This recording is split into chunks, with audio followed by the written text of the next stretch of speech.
Hello friends, welcome back to my YouTube channel. I hope ಎಲ್ಲರೂ ಚೆನ್ನಾಗಿದ್ದಾರೆ ಅಂದ್ಕೊಂಡಿದ್ದೀನಿ. ಬನ್ನಿ, ಇವತ್ತು ನಾನು ಒಂದು ಮಾಹಿತಿನ ಕೊಡ್ತಾ ಇದ್ದೀನಿ. ಅದು ಏನಂತಂದರೆ ರೇಷನ್ ಕಾರ್ಡ್ ಮತ್ತು LPG ಗ್ಯಾಸ್ ಬಗ್ಗೆ. ರಾಜ್ಯದಲ್ಲಿ LPG ಹಾಗೂ ಪಡಿತರ ಚೀಟಿಯಲ್ಲಿ ತುಂಬಾ ಬದಲಾವಣೆಯಾಗ್ತಾ ಇದೆ. ಅದರ ಬಗ್ಗೆ ನಾನು ಮಾಹಿತಿ ಕೊಡ್ತಾ ಇದ್ದೀನಿ.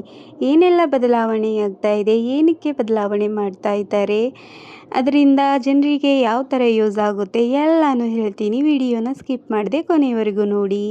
ಸ್ಕಿಪ್ ಮಾಡಿಬಿಟ್ಟು ನೋಡಿದರೆ ಮತ್ತೆ ಅರ್ಥ ಆಗೋಲ್ಲ, ಅದಕ್ಕೆ ಕೊನೆಯವರೆಗೂ ಸ್ಕಿಪ್ ಮಾಡದೆ ನೋಡಿ. ಬನ್ನಿ, ಯಾವೆಲ್ಲ ಚೇಂಜಸ್ ಮಾಡಿದ್ದಾರೆ ಅಂತ. ಮೊದಲನೇದಾಗಿ ರೇಷನ್ ಕಾರ್ಡಲ್ಲಿ ಏನೆಲ್ಲ ಬದಲಾವಣೆ ಮಾಡಿದ್ದಾರೆ ಅಂತ ನೋಡೋಣ. ಈ ಬದಲಾವಣೆಯನ್ನು ಇವತ್ತಿಂದಾನೇ ಅಂತಂದರೆ ಮಾರ್ಚ್ 27ರಿಂದ ಮಾಡ್ತಾ ಇದ್ದಾರೆ. ರೇಷನ್ ಕಾರ್ಡಲ್ಲಿ ಬಗ್ಗೆ ಎಲ್ರಿಗೂ ಗೊತ್ತಿದೆ. ಬಡವರಿಗೆ ಆಹಾರ ಧಾನ್ಯಗಳು ಮತ್ತು ಹಲವಾರು ಸೌಲಭ್ಯಗಳನ್ನು ಕೊಡ್ತಾರೆ. ರೇಷನ್ ಕಾರ್ಡಲ್ಲಿ ಏನೆಲ್ಲ ಬದಲಾವಣೆಯಾಗಿದೆ ಅಂತಂದರೆ, ರೇಷನ್ ಕಾರ್ಡನ್ನು ಮೊದಲನೇದಾಗಿ ಡಿಜಿಟಲ್ ರೇಷನ್ ಕಾರ್ಡ್ ಆಗಿ ಮಾಡ್ತಾ ಇದ್ದಾರೆ. ಇದರಿಂದ ಏನೆಲ್ಲ ಉಪಯೋಗ ಅಂತಂದರೆ, ಇದರಿಂದ ಅರ್ಹ ಫಲಾನುಭವಿಗಳಿಗೆ ಪಡಿತರ ವಿತರಣೆ ಮಾಡುವುದು, ಹಾಗೆ ಭ್ರಷ್ಟಾಚಾರ ನಿಯಂತ್ರಣ ಮಾಡುವ ಗುರಿ ಸರ್ಕಾರ ಹೊಂದಿದೆ. ಮತ್ತು ಎರಡನೇದಾಗಿ ಯಾವ್ದು ಮಾಡಿದ್ದಾರೆ ಅಂದರೆ, ಒಂದು ರಾಷ್ಟ್ರ ಒಂದು ಪಡಿತರ ಚೀಟಿ ಯೋಜನೆ. ಈ ಯೋಜನೆ ಯಾಕೆ ಜಾರಿಗೆ ತಂದಿದ್ದಾರೆ ಅಂದರೆ, ಮುಖ್ಯವಾಗಿ ಇದು ವಲಸೆ ಕಾರ್ಮಿಕರಿಗಾಗಿ ಜಾರಿಗೊಳಿಸಲಾಗಿದೆ.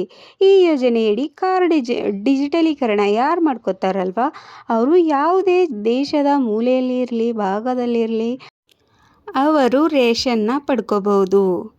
ಇದು ಚೆನ್ನಾಗಿದೆ ಅಲ್ವಾ ಯೋಜನೆ ಜಾರಿ ತಂದಿದ್ದು. ಯಾಕೆಂದರೆ ತುಂಬ ಜನ ವಲಸೆ ಕಾರ್ಮಿಕರು ಊರಿಂದ ಊರಿಗೆ, ರಾಜ್ಯದಿಂದ ರಾಜ್ಯಕ್ಕೆ ಹೋಗ್ತಾರೆ ಕೇವಲ ಕೆಲಸ ಮಾಡೋಕ್ಕೆ. ಕೆಲಸ ಮಾಡಿದ ದುಡ್ಡೆಲ್ಲ ಅವರಲ್ಲೇ ಊಟ ಮಾಡಿಕೊಂಡ್ರೆ ತುಂಬ ಕಷ್ಟ ಅಲ್ವಾ. ಇದು ಒಂದು ಯೋಜನೆ ತುಂಬ ಚೆನ್ನಾಗಿದೆ ಅನ್ಕೋತೀನಿ ನಾನು. ಯಾಕೆಂದರೆ ಯಾವುದೇ ರಾಜ್ಯದಲ್ಲಿ ಹೋದರೂ ಮೂಲೆಯಲ್ಲಿ ಹೋದರೂ ಅವರಿಗೆ ಉಚಿತವಾಗಿ ರೇಷನ್ನ ಸಿಗುತ್ತೆ. ಅದನ್ನು ಊಟ ಮಾಡಿಕೊಂಡು ಅವರು ಆರಾಮವಾಗಿ ಕೆಲಸ ಮಾಡ್ಬೋದು. ಇದೊಂದು ಯೋಜನೆ ತುಂಬಾ ಚೆನ್ನಾಗಿದೆ. ಯಾರೆಲ್ಲ ಇದರ ಸದುಪಯೋಗ ಪಡ್ಕೋತೀರಾ ಬೇಗ ಪಡ್ಕೊಳ್ಳಿ, ತುಂಬಾ ಚೆನ್ನಾಗಿದೆ. ಮತ್ತೊಂದು ಯಾವುದು ಬದಲಾವಣೆ ಅಂತಂದರೆ, KYC ಮತ್ತು ಬಯೋಮೆಟ್ರಿಕ್ ವೆರಿಫಿಕೇಷನ್. ಇದನ್ನು ಅರ್ಹ ಫಲಾನುಭವಿಗಳ ಗುರುತಿಗಾಗಿ KYC ಮತ್ತು ಬಯೋಮೆಟ್ರಿಕ್ ವೆರಿಫಿಕೇಷನ್ ಕಡ್ಡಾಯ ಆಗಿದ್ದು, ಇದರಿಂದ ನಕಲಿ ಪಡಿತರ ಚೀಟಿಗಳನ್ನು ನಿಯಂತ್ರಣ ಮಾಡಬಹುದು. KYC ಮಾಡೋದ್ರಿಂದ ಫೇಕ್ ಇರುತ್ತಲ್ಲ, ತುಂಬ ಜನ ಫೇಕ್ ರೇಷನ್ ಕಾರ್ಡ್ ಮಾಡ್ಕೋತಾ ಇದ್ದಾರೆ. ಅದನ್ನು ನಿಯಂತ್ರಿಸಲು KYC ಮತ್ತು ಬಯೋಮೆಟ್ರಿಕ್ ವೆರಿಫಿಕೇಷನ್ ಕಡ್ಡಾಯವಾಗಿ ಮಾಡಿದ್ದಾರೆ. ಇವಾಗ ಬನ್ನಿ, LPGಯಲ್ಲಿ ಯಾವೆಲ್ಲ ಬದಲಾವಣೆ ಮಾಡಿದ್ದಾರೆ ಅಂತ ನೋಡೋಣ. LPGಯಲ್ಲಿ ಮೊದಲಿಗೆ KYC ಮತ್ತು ಆಧಾರ್ ಮೊಬೈಲ್ ಲಿಂಕಿಂಗ್ ಕಡ್ಡಾಯ ಮಾಡಿದ್ದಾರೆ. ನಾವು ಇವಾಗ ಸಿಲಿಂಡರ್ ಬುಕ್ ಮಾಡಬೇಕಂದ್ರೆ KYC ಕಡ್ಡಾಯವಾಗಿ ಮಾಡ್ಕೋಬೇಕು. ಮತ್ತು ಅದೇ ಥರ ನಮ್ಮ ಮೊಬೈಲ್ ನಂಬರು ಆಧಾರ್ ಕಾರ್ಡ್ಗೆ ಲಿಂಕ್ ಇರಬೇಕು. ಮತ್ತು OTP ವೆರಿಫಿಕೇಷನ್. OTP ವೆರಿಫಿಕೇಷನ್ ಏನಕ್ಕೆ ಮಾಡಿದ್ದಾರೆ ಅಂತಂದರೆ, ತುಂಬ ಜನ ಫೇಕ್ ಆಗಿ ಸಿಲಿಂಡರ್ನ ಬುಕ್ ಮಾಡ್ತಾ ಇದ್ದಾರೆ ಅಂತೆ. ಅದರಿಂದ OTP ಹೇಳಿದರೆ ಮಾತ್ರ ಸಿಲಿಂಡರ್ ಬುಕ್ ಆಗುತ್ತಂತೆ. ಇದರಿಂದ ಜಾಸ್ತಿ ಫೇಕು ಮತ್ತು ತಪ್ಪಾದ ವ್ಯಕ್ತಿಗಳಿಗೆ ಗ್ಯಾಸ್ನ ರವಾನೆ ಮಾಡೋದು ತಪ್ಪಿಸಲು OTP ವೆರಿಫಿಕೇಷನನ್ನು ಜಾರಿಗೆ ಮಾಡಿದ್ದಾರೆ. ಮತ್ತು ಸಬ್ಸಿಡಿ ಮತ್ತು ಸಿಲಿಂಡರ್ ಲಿಮಿಟ್ನಲ್ಲಿ ಬದಲಾವಣೆ ಮಾಡುವ ಸಾಧ್ಯತೆ ಇದೆ ಅಂತ ಹೇಳಿದ್ದಾರೆ. ಮತ್ತು ಕೊನೆಯದಾಗಿ ಸ್ಮಾರ್ಟ್ ಚಿಪ್ ಸಿಲಿಂಡರ್. ಇವಾಗ ಸಿಲಿಂಡರ್ನಲ್ಲಿ ಒಂದು ಸ್ಮಾರ್ಟ್ ಚಿಪ್ ಅಳವಡಿಕೆ ಮಾಡ್ತಾರೆ.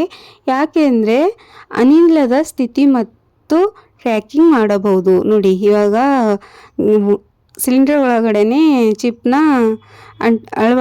ಅಂಟಿಸ್ತಾರೆ. ಅದರಿಂದ ಅನಿಲದ ಟ್ರ್ಯಾಕಿಂಗ್ ಮಾಡ್ಬೋದಂತೆ. ತುಂಬ ಒಳ್ಳೆ ಮಾಹಿತಿ ಅನ್ಕೋತೀನಿ ನಾನು ಇದು ಒಂದು ಚೇಂಜಸ್ನ. ಯಾಕೆಂದರೆ ಒಳಗಡೆ ಸಿಲಿಂಡರಲ್ಲಿ ಅನಿಲ ಎಷ್ಟಿದೆ ಅಂತ ಏನು ಗೊತ್ತಾಗಲ್ಲಲ್ವ, ಅದಕ್ಕೆ ಇದೊಂದು ಇಷ್ಟ ಆಯಿತು ನನಗೆ. ಯಾರೆಲ್ಲ ಇದುವರೆಗೂ KYC ಮಾಡ್ಕೊಂಡಿಲ್ಲ ಎಲ್ಲರೂ ಮಾಡ್ಕೊಳ್ಳಿ. ಮತ್ತು ರೇಷನ್ ಕಾರ್ಡ್ನ ಯಾರಿಗೆ ಅವಶ್ಯಕತೆ ಇದೆ ಅವರು ಡಿಜಿಟಲೀಕರಣ ಮಾಡ್ಕೊಳ್ಳಿ. ಯಾಕೆಂದರೆ ಯಾವುದೇ ಮೂಲೆಯಲ್ಲಿದ್ದರೂ ರೇಷನ್ ತಗೋಬೋದು. ಕಾರ್ಮಿಕರಿಗಂತೂ ತುಂಬ ಒಳ್ಳೆಯದಾಗಿದೆ. ಬೇಗ ಮಾಡ್ಕೊಳ್ಳಿ.